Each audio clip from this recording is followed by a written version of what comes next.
우리 13절만 한번 같이 읽죠. 다 같이 시작. 모세가 백성에게 이르되 너희는 두려워하지 말고 가만히 서서 여호와께서 오늘 너희를 위하여 행하시는 구원을 보라. 너희가 오늘 본 애굽 사람을 영원히 다시 보지 아니하리라. 아멘. 이 말씀이 오늘 기도할 여러분들에게 또 기도한 제목들이 맞닿아지는 응답의 말씀이 될 수 있기를 주의 이름으로 축복합니다. 여러분 주일 낮에 저하고 열왕기상 공부한 거 말씀 들은 거 기억나시죠? 그 중에 많은 왕들의 이야기가 있었지만 그 중에서도 제일 그 하이라이트가 사실은 솔로몬의 재판 이야기입니다. 기억나시죠? 그 재판 이야기는 사실 열왕기 왕 책의 흐름상 뜬금없는 스토리예요. 그런데도 불구하고 성경 기자가 그 이야기를 거기에 슬쩍 끼워 넣은 데는 이유가 있습니다. 거기에서 뭐 그 얘기를 다시 재론할 수는 없는데 시간 관계상 제일 황당한 게 솔로몬의 판결입니다. 솔로몬이 나중에 그 사건을 쭉 심리 끝에 내린 판단은 뭐죠? 뭡니까? 아기를 가지고 싸우지 말고 서로 자기 아기라 주장하니 반 똑같이 나누어서 가져라. 여러분 이게 상식적으로 판결이라고 했을까요? 근데 이 판결의 근거가 무엇인지를 알아야 돼요. 이미 이스라엘은 애굽의 가치관과 신관과 세계관으로 빼곡히 물들어 있었습니다. 대표적인 사례 몇 개를 들 수 있지만 그가 왕이 되자마자 제일 먼저 한 일이 뭐죠? 바로의 딸을 정식 아내로 맞아 스스로가 애굽의 사위가 된 겁니다. 그게 열왕기상 3장 1절의 기록이에요. 그러니까 이스라엘의 왕인 솔로몬이 누구의 사위가 된 거죠? 바로의 사위가 된 거예요. 애굽의 사위가 된 거예요. 그리고 그 아내를 데려와서 성전의 크기, 왕궁의 크기, 집무실의 크기와 똑같은 규모의 거처를 만들어줍니다. 그게 열왕기상 7장의 기록이에요. 아시는 것처럼 건축의 내용과 규모는 뭘 뜻합니까? 그 건축하는 건축주의 가치관과 의식구조를 나타냅니다. 다시 말해서 그 이야기는 이미 이스라엘은 더 이상 손댈 것 없이 철저하게 애굽화되어 있었어요. 그리고 솔로몬의 그 판결은 사실상 솔로몬의 지혜가 아니라 솔로몬이 자기 지혜로 그 판결을 했지만 그런 세속적 판결의 지혜를 근거로 하나님이 무언가를 말씀하시고 싶었던 겁니다. 그래서 성경에 보면 그것이 솔로몬의 지혜라고 되어 있지 않고 하나님의 지혜가 그 속에 있음을 보고 사람들이 두려워하니라 이렇게 되어 있어요. 그러면 솔로몬은 그 판결의 근거가 어디서 나왔을까요? 그게 애굽의 전통적인 지혜의 구조인 마아트라는 데서 나왔습니다. 마아트는 세 가지 기초적인 개념을 갖고 있어요. 수리, 합리, 논리입니다. 그게 애굽의 지혜의 총체적인 가치관이에요. 그러니까 판결의 내용도 그렇게 내릴 수밖에 없었던 거죠. 생명도 어떻게 하라는 거예요? 쪼개라. 그런데 하나님은 그 악한 세속적 지혜를 이용해서 하나님의 지혜를 오히려 드러내는 데 사용하셨죠. 자, 뭘 설명하고 싶은가 하면 이 당시 고대 근동 시대에 애굽은 어느 정도 대제국이요 문명의 발상지였는지는 여러분들이 역사 시간에 더 많이 배웠을 겁니다. 그 고대 시대에 지어진 건축물들 보세요. 그 당시 그런 기하학과 수학이 발달돼 있었어요. 건축은 철저한 계산과 원리 속에서 만들어지고 지어지지 않습니까? 이것이 애굽의 문화요, 애굽의 가치예요. 애굽의 정신세계예요. 자, 그런데 출애굽기를 우리가 1장서부터 물론 이제 거의 기억이 지금 안 나시겠지만 오래돼서 쭉 흐름을 보면 정확한 흐름 하나가 손에 잡힐 겁니다. 처음에는 모세와 바로의 대결로 이야기가 풀어져 가요. 그러다가 이 모세와 바로 이야기가 누구와 누구의 대결로 구도가 바뀌냐 하면 전능하신 하나님과 바로의 대결로 구도가 바뀝니다. 왠지 아세요? 바로는 누구냐 하면 그 애굽의 우주관, 세계관을 실질적으로 실행하는 신의 아들이에요. 그래서 바로는 사람들의 인식 속에는 당시 사람이 아니었습니다. 신이었어요. 그래서 모세와 바로의 대결 구도로 이야기가 쭉 흘러가다가 나중에는 이제 오늘 그 극적인 하이라이트 장면인데 하나님과 대결 구도로 정점을 찍어요. 그래서 사실상 오늘 이 홍해 이야기는 단순히 이스라엘 백성들을 구원한다는 차원의 좁은 시각으로만 봐서는 안 됩니다. 하나님은 그 세계를 지배하고 세계 정신세계요 가치관이었던 애굽을 어둠과 무질서와 혼란으로 몰아넣는 거예요. 완전히 바로를 무기력하게 만듭니다. 그래서 그 첫째는 모세에게 하나님이 어떤 분인가를 가르쳐 주는 것이 목적이고, 두 번째는 이스라엘 백성들에게 하나님이 어떤 분인지를 경험시키는 것이 두 번째 목적이고, 세 번째는 애굽, 당시 얘기하면 세상의 상징인 애굽에게도 하나님이 어떤 분인지를 심판의 차원에서 설명하고자 하는 게 사실은 결론입니다. 자, 그러면 그 이야기를 오늘 14장의 전체 구조가 어떻게 풀어져 가는가를 한번 보십시다. 자, 2절을 보세요. 2절. 이스라엘 자손에게 명령하여 돌이켜 바다와 믹돌 사이에 비하히롯 앞 곧 바알스본 맞은편 바닷가에 장막을 치게 하라.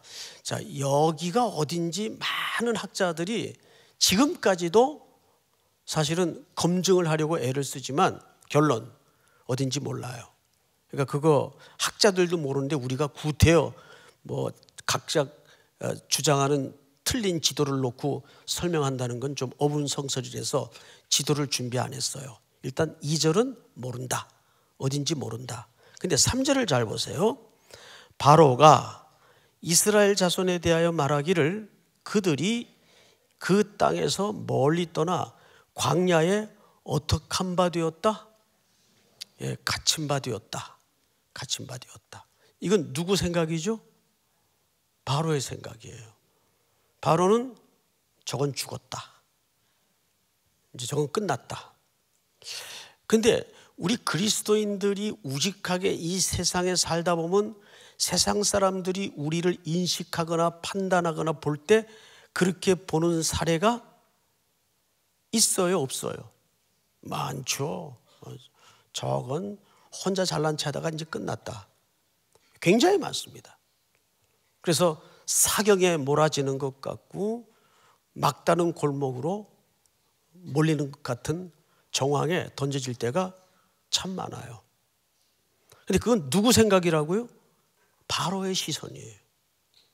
세상은 여러분들을 그렇게 살면 늘 그렇게 판단하고 그렇게 결론 짓고 그렇게 봅니다. 어쩔 수 없어요. 그런데 이것이 하나님의 밑그림이 큰 손이 있다는 걸 미처 못 보는 것이 인간의 또한 뭐죠? 한계입니다. 한계. 우리가 여기서 이 갇힌 바 되었을 때 참 혼란을 일으켜요. 그래서 어떤 해밀턴이라는 학자는 이거를 아주 절묘하게 그 문학적인 표현을 썼는데 향방 없는 흔들림. 우리가 흔들린다는 것은 이쪽으로 가야 되나 저쪽으로 가야 되나 이게 진짜 흔들리는 거거든요. 근데 여기서 우리가 도출해낼 수 있는 더 칠흑 같은 절망은 흔들리는데 향방이 없어요.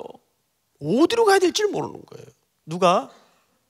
바로 생각하기에 이스라엘 백성들이 향방 없이 흔들렸다 그 말이에요. 왜 그렇죠? 앞에는 홍해가 흘러요. 그리고 뒤에는 애굽의 최정예 부대가 추격을 해서 지금 거의 다 왔어요.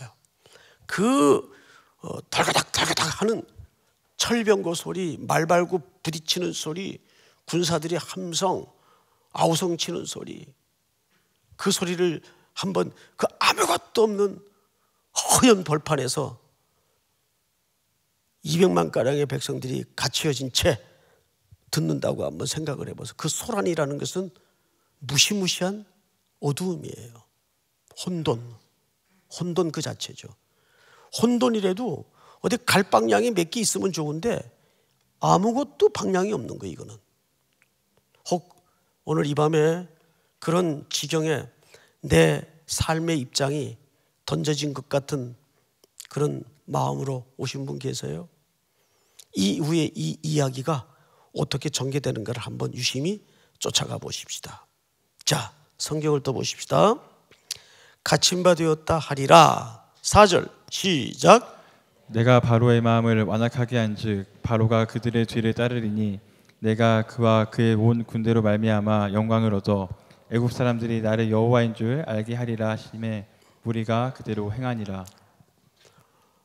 하나님의 그렇게 이스라엘 백성들을 막다른 골목으로 몰아놓고 열심히 이들은 총력을 다해서 먹잇감을 목표로 달려들듯이 이렇게 만들어 놓은 하나님의 저희 어디에 있었죠? 이 애굽 사람들도 내가 누군지를 가르쳐 줄 필요가 있다. 그래서 이것이 어떤 반전이 이루어지는가 한번 두고 봐라. 자, 5절을 제가 읽겠습니다. 그 백성이 도망한 사실이 애굽 왕에게 알려짐에 바로와 그의 신하들이 그 백성에 대하여 마음이 어떻게 해요? 마음이 변하여 우리가 어찌 이같이 하여 이스라엘을 우리를 섬김에서 놓아 보내었는가. 자, 여기 마음이 변하여 그랬어요. 변하여. 근데 이 변하여라는 히브리 말을 찾아보니까 나함이라고 돼 있어요. 나함. 근데 이 말이 참 재미있는 워드 플레이가 있어요. 마음이 변했다라는 말이 히브리 말로는 뭐라고 한다고요? 나함. 그 말은 뭐의 준말인가 하면 나 함정에 빠진다 그 뜻이에요. 이건 제가 그냥 조크를 하는 겁니다. 히브리어의 그 발음이 나함이라고 써요. 그런데 이 말이 놀랍게도 멸망이라는 말과 동의어입니다. 멸망. 진짜 워드프레이죠. 예. 바로의 마음이 지금 어떻게 됐어요? 바뀌었어요. 근데 어떻게 바뀌었죠? 악하게 변했어요. 악하게. 예. 저거 괜히 놔줬다. 야, 저놈들 저거 경제적 손실 가치가 얼마냐 놔주면 아무래도 안 되겠다. 그렇게 장자의 죽음으로 온 애굽이 통곡의 밤을 겪었음에도 불구하고 완악하여 마음이 또 변해요. 나함. 근데 그게 어떤 워드 프레이가 있다고요? 멸망을 자초하는 겁니다. 그러니까 악인들이 하나님의 백성들을 그렇게 코너로 몰고 희낙낙할 때 뭘 자초하는 거예요? 나함. 멸망을 자초하는 거예요. 그런데 성경을 또 보실까요? 6절 바로가 곧 그의 병거를 갖추고 그의 백성을 데리고 갈새 선발된 병거 600대와 자 앞을 보십시다. 무슨 병거? 여기 이제 우리말은 선발된 병거라 그랬는데 사실 원뜻은 선발된 병거가 아니고 가장 좋은 병거란 뜻입니다. 근데 사실 뭐 의역을 하면 그 의미가 그 의미예요. 자, 예를 들어 전쟁을 이제 해요. 어떤 대적과 전쟁을 해야 되는데 선발을 할 때는 조금 수준이 떨어지는 병거부터 고를까요? 아니면 가장 탁월한, 가장 잘 훈련되고 가장 싱싱한 병거를 먼저 고를까요? 당연히 후자죠.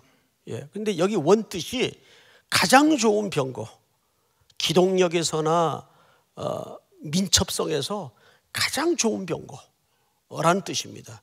그러니까 이 바로가 지금 이 백성들을 추적하기 위해서 어느 정도 총력을 쏟아넣는지를 넉넉히 감지할 수 있는 거예요. 자, 그 다음에 8절을 한번 같이 읽어볼까요? 8절 다 같이 시작.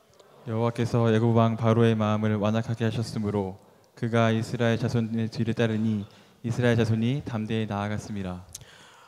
여러분 계속해서 바로의 그 이름이 등장할 때마다 같이 등장하는 말이 눈에 이제 들어오죠. 뭡니까? 하나님께서 그를 어떻게 하셨다고요? 완악하게 했어요. 완악하게 했는데 여기 재밌는 표현이 하나 있어요. 이스라엘 자손이 담대히 나갔습니다. 근데 그 밑에 1하고 풋노트가 붙어 있어요. 좋은 성경은. 자, 있습니까? 없습니까? 있죠. 히브리 말로는 또 뭐라고도 할 수 있죠. 손을 높이 들고 그 뜻이에요. 손을 높이 들고.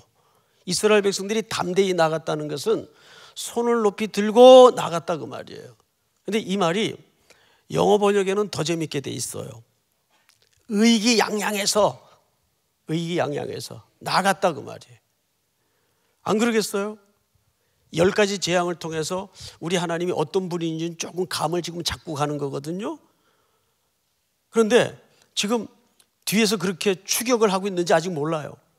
이 백성들이 야, 이제 우리는 430년의 눈물과 한숨과 서러움을 끊어내고 이제 우리는 독립된 국가와 공동체를 이루어서 이제 새로운 땅을 향해 우리는 간다. 이제 앞에 무슨 일이 벌어질지도 모른 채 의기양양해서 그 말이에요. 어떤 믿음의 담대성 이런 말이 아니에요. 의기양양해서 손을 높이 들고 나갔다 그 말이에요. 근데 항상 그를 향하여 손을 들었다라는 말은 어떤 의미도 되냐면 반기, 반역 이런 의미도 된단 말이에요. 그러니까 이 말은 무슨 뜻인가 하면 바로를 향해서 반기를 들고 의기양양해서 자기들의 갈 길을 지금 모세를 따라 갔다 그 말이에요. 그러니까 이건 객관적으로 그렇게 봐줘야 돼요. 여기서 무슨 백성들이 믿음이 있어가지고 굳센 믿음을 가지고 그런 담대함이 아닙니다. 자, 그런데 이제 9절을 제가 읽겠습니다. 애굽 사람들과 바로의 말들, 병거들과 그 마병과 그 군대가 그들의 뒤를 따라 바알스몬 맞은편 비아히롯 곁 해변 그들이 장마친 데에 어떻게 했어요? 이제 드디어 미치니라.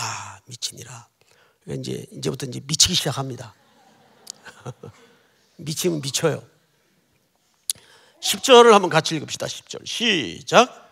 바로가 가까이 올 때에 이스라엘 자손이 눈을 들어 본즉 애굽 사람들이 자기들 뒤에 이른지라 이스라엘 자손이 심히 두려워하여 여호와께 부르짖고. 네. 방금 전 그들의 그 담대히가 믿음의 행로였다면 이건 진짜 말이 안 되죠. 의기양양해서 나갔다 그 말이에요. 그런데 지금 그런 최고로 무장된 선발된 군대들이 코앞에까지 미치자 10절에 우리가 고민해야 될 과제 하나가 눈에 들어옵니다. 바로가 가까이 올 때 이스라엘 자손이 눈을 들어 본즉, 자, 눈을 들어 저를 보세요. 이스라엘 자손들은 뭘 봤죠?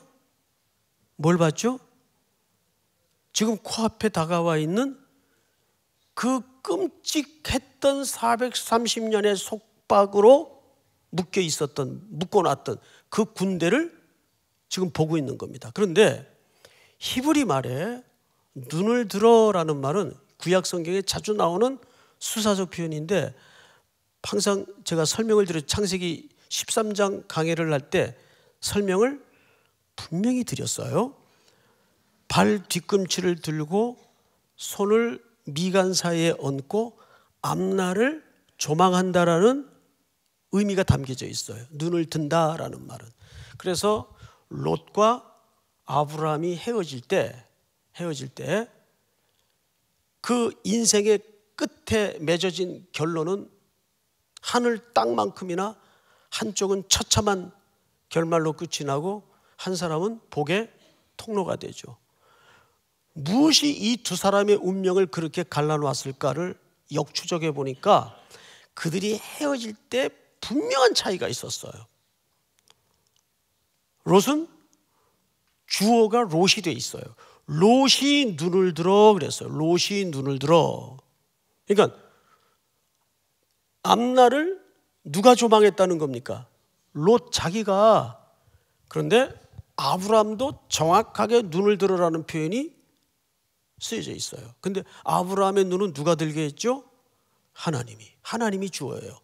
너는 눈을 들어 동서남북을 바라보라. 어디로 가든지 네가 복이 될 것이다. 그러니까 우리가 여기서 인식 개선을 해야 돼요. 무슨 뜻인가 하면 어디가 복인가가 아니에요. 그 사람이 복된 사람이 되면 어디를 가든지 복이 되는 거예요. 근데 우리는 자꾸 이 회사를 가야 되나, 저 형제가 나을까? 자꾸 대상에 무슨 복이 있는 거예요. 아니에요. 그게 아니에요. 평창동에 분양을 받는 게 나을까? 은평구에 분양을 받는 게 나을까? 그거 아니라니까요. 예? 그 사람이 복이면 망해가는 회사에 들어가도 그 회사가 살아나는 거예요. 이게 진짜 성경이 하고 싶은 얘기예요. 근데 우리는 자꾸 환경에 무슨 복이 있는 줄 알아요. 아니올시다. 아니에요. 그러니까 문제는 어디서 나뉘어지냐 하면 내가 눈을 드느냐, 하나님이 눈을 들게 하시느냐. 그런데 오늘 이 본문을 보니까 이렇게 돼 있어요. 이스라엘 자손이 눈을 들어본 즉. 자, 눈을 들어봤더니 뭐가 있겠어요? 당연히 일단 물리적인 시각의 시야에 들어온 광경부터 한번 상상을 해보라고요. 눈을 들어봤더니 뭐가 있겠어요? 애굽에 무시무시한 최정예 군대가 코앞까지 닥쳐 있어요. 그럼 그놈은 뭘 생각했을까요? 이 사람들이 끝났구나. 아, 우리 운명은 여기까지인가 보다. 그래서 어느 학자가 이걸 또 너무 상상력을 발휘해서 이 가운데에서 네 종류의 사람을 갈라놨더라고요. 네 종류의 사람을. 그럼에도 불구하고 이 속에서는 이런 사람이 틀림없이 있었을 것이다. 그래서 그 네 종류의 사람을 제가 적어와 봤어요. 야, 뭐 그냥 여기까지인가 보다. 이래도 죽고 저래도 죽으니까 그냥 바닷속으로 뛰어들자. 이게 첫 번째 종류예요. 첫 번째. 두 번째는 그래도 우리를 부려먹은 정이 있는데 우리 다시 한번 사정 좀 해보자. 사정 좀 해보자. 이걸 뭐 협상파라 그러나요? 이제 세 번째는 뭐 어쩔 수 없다. 붙들리면 죽음을 면하는 방법은 다시 돌아가서 그냥 종살이하고 목숨 부지하는 거 외에는 방법이 없다. 돌아가자. 우리 백기 들고 돌아가자. 투항하자. 마지막 네 번째가 뭘 것 같아요? 뭘 것 같아요? 우리 3.1기 청년들 한번 대답해 보세요. 한판 붙어보자. 붙어보자. 어차피 죽을 건데 뭐 한번 들이받아보자. 이렇게 네 종류가 있었을 것이라고 어느 분이 유대 문헌을 인용해서 글을 써놨더라고요. 근데 이거는 그냥 재미삼아 들으세요. 그냥 이건 너무 염두에 두지 마시고 뭐 복잡한 참 기가 막힌 심리가 이 안엔 다 뒤섞여 있었겠죠. 무서웠던 건 당연한 거고. 근데 10절에 보니까 이런 표현이 하나 있어요. 뭐냐 하면 이스라엘 자손이 심히 뭐하요? 자, 그러면 제가 사실 묻고 싶었던 게 이 부분입니다. 여러분 같으면 이 상황에서 안 두려워요? 에? 안 두려워요? 두려운 게 정상이죠. 이거는 현실의 문제고 두려운 것은 정상입니다. 제가 언젠가 한번 인용을 했는데 그 UFC 격투기 선수들이 링 위에 올라갈 때 그 맨날 치고받고 싸우니까 두려움이 없는 사람들 같죠. 매번 올라갈 때 두렵대요. 그래서 기자가 덧붙여서 물었죠. 뭐가 그렇게 두려우냐? 두려운 걸 왜 하냐? 그 첫 번째 두려운 게 매 맞는 게 두렵대요. 격투기 선수가. 그 참 역설적인 대답을 하더라고요. 매 맞는 게 두렵대요. 이 격투기 선수도 두려워요. 예. 그러니까 두려움이라는 상황은 그건 이상한 게 아닙니다. 그 누구든 그런 심리가 다 있죠. 제게도 두려움이 있고 여러분들에게도 두려움이 있죠. 만약에 이거 안 되면 어떡하나 두려움이 있죠. 근데 성경은 뭐라 그러죠? 아무것도 염려하지 말고 오직 모든 일에 기도와 간구로 너희 구할 것을 감사함으로 하나님께 아뢰라. 그리하면 모든 지각에 뛰어난 하나님의 평강이 하나님의 뭐가요? 평강이 그리스도 예수 안에서 너희 마음과 생각을 지키시리라. 두려움을 제거해 준다든지 그런 게 아니에요. 너희 마음과 생각을 지키신다는 거죠. 예수님도 십자가를 지기 전 얼마나 두려웠으면 아버지여 할 수만 있다면 이 잔을 내게서 지나가게 하옵소서. 혹독한 밤을 보내잖아요. 두려웠어요. 자, 그런데 다시 보시면 11절 그들이 또 모세에게 이르되 이제부터 그 두려움이 뭘로 확대되죠? 이제 불평으로 확대됩니다. 세 가지 불평을 합니다. 세 가지 불평. 첫째, 한번 읽어보십시다. 11절만 다 같이 시작. 그들이 또 모세에게 이르되 애굽에 매장지가 없어서 당신이 우리를 이끌어내어 이 광야에서 죽게 하느냐? 어찌하여 당신이 우리를 애굽에서 이끌어내어 우리에게 이같이 하느냐? 네, 첫째는 애굽에 매장지가 없더냐? 그래서 여기서 죽게 하느냐? 그런데 재밌는 현실이 우리가 지금 저녁에 신명기서를 시작을 했어요. 근데 그 불평하던 사람들이 다 어디서 죽었어요? 광야에서 죽어요. 그런 거 보면 참 하나님 말씀이 너무 엄밀하고 두려워요. 네? 하나님은 민수기서에서도 정확하게 이렇게 말씀을 하세요. 너희들이 못한다, 안 한다, 죽겠다, 내 귀에 들린 대로 행하리라. 우리가 이 언어라는 것은 물론 힘이 있는 건 다 알지만 언어라는 것은 메시지를 담는 도구입니다. 그래서 메시지만큼 중요해요. 이들이 매장지 타령하니까 하나님께서 광야에다가 40년을 돌아다니게 하면서 그 40년을 걸리게 한 중요한 이유 중에 하나가 뭐냐면 여러 이유가 있겠지만 훈련이라는 이유도 있겠고 연단이라는 이유도 있겠지만은 그 불평불망한 사람들 하나님의 말씀대로 다 광야에서 죽게 하는 거예요. 자, 또 성경을 볼까요? 그들이 또 모세에게 이르되 애굽에 매장지가 없어서 당신이 우리를 이끌어내어 이 광야에서 죽게 하느냐? 어찌하여 당신이 우리를 애굽에서 이끌어내어 우리에게 이같이 하느냐? 12절 다 같이 시작. 우리가 애굽에서 당신에게 이른 말이 이것이 아니냐 이르기를 우리를 내버려 두라. 우리가 애굽 사람을 섬길 것이라 하지 아니하더냐. 애굽 사람을 섬기는 것이 광야에서 죽는 것보다 낫겠노라. 이거를 이제 우리가 무슨 근성이라고 하죠? 이게 노예 근성이에요. 아직도 그 노예의 삶의 그 비참함, 그 환상을 아직도 못 버리고 있어요. 차라리 노예 생활하는 게 낫지, 돌아가자. 그런 거 보면 아까 어느 사람이 재미있게 분류해 놓은 그 네 가지 분류가 그렇게 또 허무맹랑한 분류는 아니더라고요. 성경을 보니까. 돌아가자. 차라리 죽는 것보다 노예 생활하는 게 낫지 않냐. 그 노예 생활의 영적인 의미가 무엇인지를 모르니까 과거로 돌아가자는 거예요. 아, 내가 이럴 것 같으면 괜히 예수 믿어가지고 집안에 자꾸 우환만 생기고 그러는 거죠.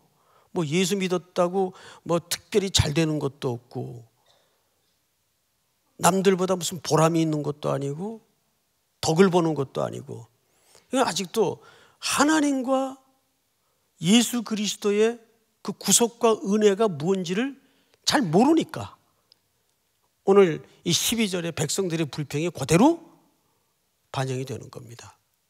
이제 이때부터 모세가 네 가지 대안에 대한 아주 유명한, 우리가 아까 반복해서 읽었던 구절을 이제 꺼내놓습니다. 13절 제가 읽습니다. 모세가 백성에게 이르되 너희는 뭐 하지 말고, 첫째, 두려워하지 말라는 말은 여러분 두려움을 나무란 말은 아니에요. 여기서 왜 안 두려워요? 두려움을 나무란 말이 아니라, 야단친 말이 아니라 그 두려움이 무색하게 만들어주겠다, 하나님이 그렇게 할 것이다라는 것을 이 속에 두려워하지 말라는 말은 대안적 하나님의 선언이에요. 너희는 지금 상황을 보면 두려울 수밖에 없겠지만 두려워하지 마라, 걱정하지 마. 자, 그 다음에 두 번째 13절을 보십시다. 가만히 서서. 자, 난 이 본문을 읽다가 한참 멈춰 있었어요. 왜 멈춰 있었을까요? 사람이 이런 상황 속에서 제일 하기 힘든 게 뭔지 아세요? 가만히 있는 거예요. 어떻게 가만히 있어? 어떻게? 여러분 같으면 가만히 있기가 쉽겠어요? 그럴 수 없어요. 뭔가 이 절체절명의 상황 속에서 내가 액션을 취하고 방법을 찾아야지 어떻게 가만히 있어요? 하나님 뭐라 그러죠? 가만히 서서. 가만히 있다는 것은 보통 믿음이 있어서는 안 되는 행위예요. 그러니까 바위처럼 왜 파도가 덮쳐오더라도 바위처럼 뚝심을 가지고 가만히 있는 거예요. 네가 해봐라 말처럼 쉽나? 속으로 그러지 마시고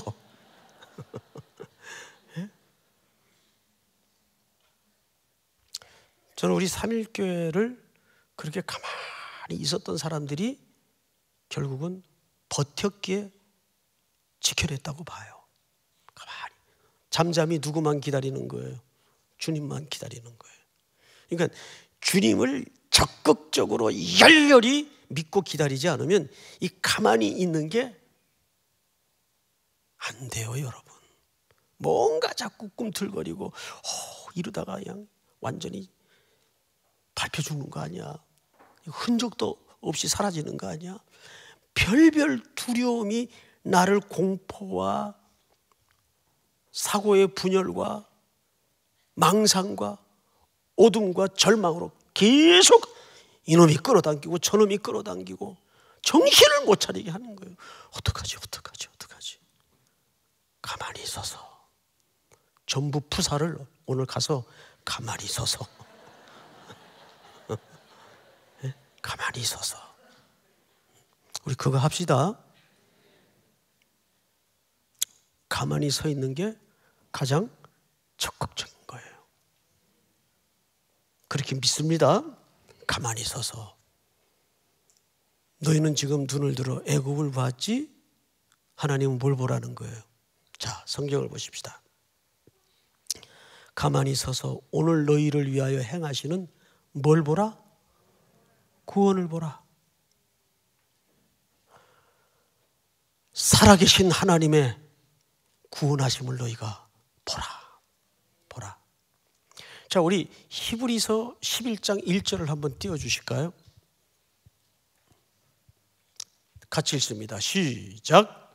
믿음은 바라는 것들의 실상이요 보이지 않는 것들의 증거니 선진들이 이로써 증거를 얻었느니라. 자, 다음 절. 믿음은 바라는 것들의 실상이요 보이지 않는 것들의 증거니 선진들이 이로써 증거를 얻었느니라. 자, 여러분 잘 보세요. 사실 여기서 하나님이 너희를 위하여 행하시는 구원을 보라라는 말은 단순히 당장 눈앞에 바다가 갈라지고 애굽이 어떻게 망하는가를 보라는 단순한 정도의 의미가 아니에요. 구원 그너머 하나님이 이들을 모세를 통해 이끌고 가도록 명한 땅이 어디입니까? 어디예요? 가나안이에요. 하나님이 너희를 위하여 행하시는 구원을 보라. 시작해 하시는 이가 어떻게 하시죠? 맞춰주세요. 여러분 그 사실을 믿습니까? 시작해 하시는 이가 일을 끝내세요. 자, 우리 히브리서 그 다음 절을 한번 볼까요? 다 같이 시작. 믿음으로 아브라함은 부르심을 받을 때 순종하여 장래의 유업으로 받을 땅에 나아갈 때 갈 바를 알지 못하고 나아갔으며. 자, 여러분 무슨 뜻이죠? 아브라함이 어디로 가야 될지 몰랐다는 얘기 아니죠. 분명히 하나님은 아브라함에게 내가 네게 주는 땅으로 가라 그랬어요. 가나안 땅 정확히 알고 갔어요. 모르고 가지 않았어요. 그런데 히브리 기자는 왜 갈 바를 알지 못하고 나갔다고 돼 있죠? 앞으로 내딛는 걸음 하나하나가 한 번도 겪어보지도 경험하지도 못한 일들과 땅들이에요. 무슨 일을 만날는지 무슨 일이 벌어질는지 전혀 몰라요. 가라는 거예요. 누가 함께 해주고 누가 동행하겠다는 거죠? 하나님이 함께 하시고 하나님이 동행하겠다는 거예요. 그러니까 그 일들이 어떻게 해결되고 어떻게 제거되고 이거를 믿으라는 게 아니라 어떤 길을 만나든 너희와 동행해 주시는 그 하나님을 믿으라는 얘기예요. 믿습니까? 우리 그분을 봐야 돼요. 사건 해결사로서 어떤 사건 해결을 기대하고 나가서 안 된다는 얘기예요. 믿음의 근거가 누구에게 기초 있어야 됩니까? 동행하시는 하나님. 믿습니까? 자, 그 다음에 히브리서 11장 29절을 한번 띄워주세요. 다 같이 시작. 믿음으로 그들은 홍해를 육지같이 건넜으나 애굽 사람들은 이것을 시험하다가 빠져 죽었으며. 네, 믿음으로 그들은 홍해를 어떻게 건넜어요? 참 하나님은 놀라운 분이세요. 사실 바다가 갈라지면서 그들이 마른 땅을 보고 홍해를 건넌 건 사실이에요. 근데 하나님은 하나님이 다 하셔놓고 그걸 다 누구 덕으로 돌립니까? 어이구 우리 자식들 잘했어 잘했어 잘했어. 다 이스라엘 백성들의 뭘로 여겨주시죠? 믿음으로. 나는 사실 이 믿음이라는 수식어를 달기도 나쁘고로운 존재인데 하나님은 훗날 믿음으로 태근이는 믿음으로 아무개는 그럼 창피하죠. 누구 공로 의지해서 어린 양 예수의 보혈의 공로를 의지해서 그냥 우리는 덮어쓰는 거예요. 뭘 덮어쓰죠? 은혜를 그냥 덮어쓰는 거예요. 은혜를. 난 사실 한 것도 없는데 어떡하다 탁 쳤는데 저기 그냥 죽은 거예요. 나 또 돌아서느라고 돌아섰는데 이게 전부 다 우리 예수 믿는 사람들의 삶의 웃기는 방식이에요. 사사기에 보면 별 얘기야. 소모는 막대기로 막 적을 막 죽여요. 소모는. 그 소모는 막대기로. 삼갈이라는 사람은 막 왼손잡이가 막 적장을 죽이고. 그러니까 이런 모든 일들이 누구를 알리기 위해서입니까? 하나님의 여호와의 힘을. 애굽이 믿는 그런 마트의 지혜가 세상의 우주와 질서를 움직이는 게 아니라 천지를 창조하신 하나님. 그러니까 그런 세계관의 대충돌이 이 한복판에서 교묘하게 벌어지는 거예요. 여러분들도 일터에서 바로 그런 세상의 가치관과 창조주 하나님과 전능하신 하나님의 그런 엄밀한 세계관과 충돌을 하는 거예요, 사실은. 믿음으로. 우리 다시 한번 11장 29절 시작. 믿음으로 그들은 홍해를 육지같이 건넜으나 애굽 사람들은 이것을 시험하다가 빠져 죽었으며. 이 본문을 미리 읽혀드리는 이유가 있어요. 이제 하나님께서 이들을 어떻게 건네시는가를 보면 신묘막측합니다. 자, 성경을 또 보십시다. 18절, 17절서부터 좀 읽겠습니다. 16절부터 죄송합니다. 16절. 지팡이를 손에 들어 바다 위로 내밀어 그것이 갈라지게 하라. 이스라엘 자손이 바다 가운데서 무엇으로 행하리라? 마른 땅. 할렐루야. 드디어 하나님이 뭐에 대한 약속을 하시죠? 마른 땅에 대한 약속을 하세요. 마른 땅. 이 마른 땅이라는 주제는 성경에서 굉장히 중요한 모티브가 돼요. 여러분, 노아의 홍수로 온 인류가 심판 아래 있을 때에도 이들이 뭘 보고 구원을 확인했죠? 마른 땅을 보고. 창세기 1장에도 마른 땅이 드러나요. 바다는 언제나 성경에서 어둠의 권세, 세속의 상징이에요. 그 바다가 온 물로 묻을 덮어 있을 때, 그래서 계시록에 보면 바다에서 좋은 것들이 안 나와요. 뭐 붉은 용 이런 것들이 등장한단 말이에요. 그런데 하나님께서 이 홍해라는 것은 얌수프라는 말인데 붉은 바다라는 뜻이에요. 그 홍해를 갈라서 벽이 되게 하고 거기에 마른 땅을 주시는데, 생각을 해보세요. 바다가 당장 딱 갈라졌다고 해서 당장 건너갈 수 있나요? 당장 마른 땅이 됩니까? 그럴 수는 없어요. 성경을 잘 보시면 하나님이 얼마나 절묘하게 21절 다 같이 시작.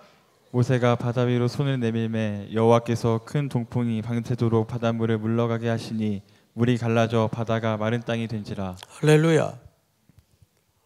지금 애, 노인, 어른, 약한 사람, 여자 전부 200만 명이 그 바다 한복판을 걸어가야 되는데 바다가 지금 갈라졌다고 그 갯벌 같은 질퍽거리는 땅을 어떻게 건넙니까? 게다가 이 마른 땅이라는 말 속에는 놀라운 하나님의 전략이 감춰져 있어요. 이거를 구원받은 우리 쪽에서만 생각하지 말자고요. 거꾸로 한번 생각을 해보세요. 만약에 그게 마른 땅이 아니었다면 애굽의 그 병거들이 뒤따라 들어왔겠어요? 네? 거꾸로 생각을 해보라. 뒤따라 들어왔겠어요? 그 뻘밭에? 안 들어옵니다. 그래서 이 마른 땅은 애굽에게는 뭐가 되죠? 전략적 미끼가 되는 거예요. 근데 우리에게는 뭐가 되죠? 구원의 길이 되죠. 이게 만약에 뻘밭이면 애굽 병사들이 거의 들어왔겠어요? 마른 땅이니까 쫓아 들어오는 거예요. 그리고 마지막 한 사람까지 다 통과한 연후에 벽으로 서 있던 바닷물은 애굽을 덮어버리죠. 숨을 쉬켜버리는 겁니다. 밤새 하나님이 동풍바람은 뜨거운 바람을 얘기해요. 그 바다를 말려요. 질퍽질퍽한 바다를 강력한 동풍표 선풍기를 틀어서 밤새 말리는 거예요. 게다가 그 말리는 새에 하나님이 이들을 보호하기 위해서 어떤 조치를 취하시는가 한번 보세요. 성경을 보십시다. 19절. 이스라엘 진 앞에 가던 하나님의 사자가 그들의 뒤로 옮겨가며 구름 기둥도 앞에서 그 뒤로 옮겨. 20절 다 같이 시작. 애굽진과 이스라엘진 사이에 이르러 서니 저쪽에는 구름과 흑암이 있고 이쪽에는 밤이 밝음으로 밤새도록 저쪽이 이쪽에 가까이 못하였더라. 예, 구름 기둥으로 애굽 진영과 이스라엘 진영들을 완전히 구별해서 막아버리는 거예요. 엄몰치 못하고 손대지 못하도록. 그리고는 밤새 뜨거운 바람을 불게 해서 바다 밑을 말리우시고 그 길로 이스라엘 백성들과 애굽 병사들이 같이 지나가는데 애굽 병사들에게는 그게 뭐가 되죠? 심판의 빌미가 돼요. 그러나 하나님의 백성들에게는 뭐가 되죠? 구원의 빙거가 된단 말이에요. 이것이 신약의 선언 아니에요. 신약의 선언. 바다가 갈라진다 할 때는 이게 박하라는 말을 씁니다. 찢어진다 그 말이에요. 예수 그리스도께서 자기 몸을 찢어서 새롭고 산 길을 열어놓으셨어요. 믿습니까? 생명의 길입니다. 자, 마지막 결론입니다. 마지막 31절 다 같이 읽겠습니다. 시작. 이스라엘의 여호와께서 애굽 사람들에게 행하신 그 큰 능력을 보았으므로 백성이 여호와를 경외하며 여호와와 그의 종 모세를 믿었더라. 아멘. 여러분, 두려움이 변하여 뭐가 됐죠? 하나님을 경외함이 되었어요. 우리 찬양 가사에도 그런 고백이 있죠. 전날에 한숨 변하여 내 노래 되었고 전날의 두려움 변하여 우리의 기도가 되는 거죠. 믿습니까? 오늘 이 밤에도 그런 여러분들의 칠흑 같은 어둠의 문제를 뚫고 마른 땅을 확인하고 마른 땅으로 기도의 길을 걷는 복된 밤, 구원의 밤이 될 수 있기를 주님의 이름으로 축원하고 축복합니다. 할렐루야. 우리 찬양 하나 하십시다. 257장 우리 찬송가 마음에 가득한 257장 우리 마음속에 의심의 구름, 염려의 구름 다 걷어내게 하시고 박수 치면서 마음에 가득한 의심을 깨치고 지극히 화평한 마음으로 찬송을 부르는 어린 양 예수의 그 피로 속죄함 얻었네. 속죄함 속죄함 주 예수 내 죄를 속겠네. 할렐루야 소리를 합하여 함께 찬송하세. 그 피로 속죄함 얻었네. 금이 나음같이 금이 나음같이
탓에 그 피로 속죄함 얻었네.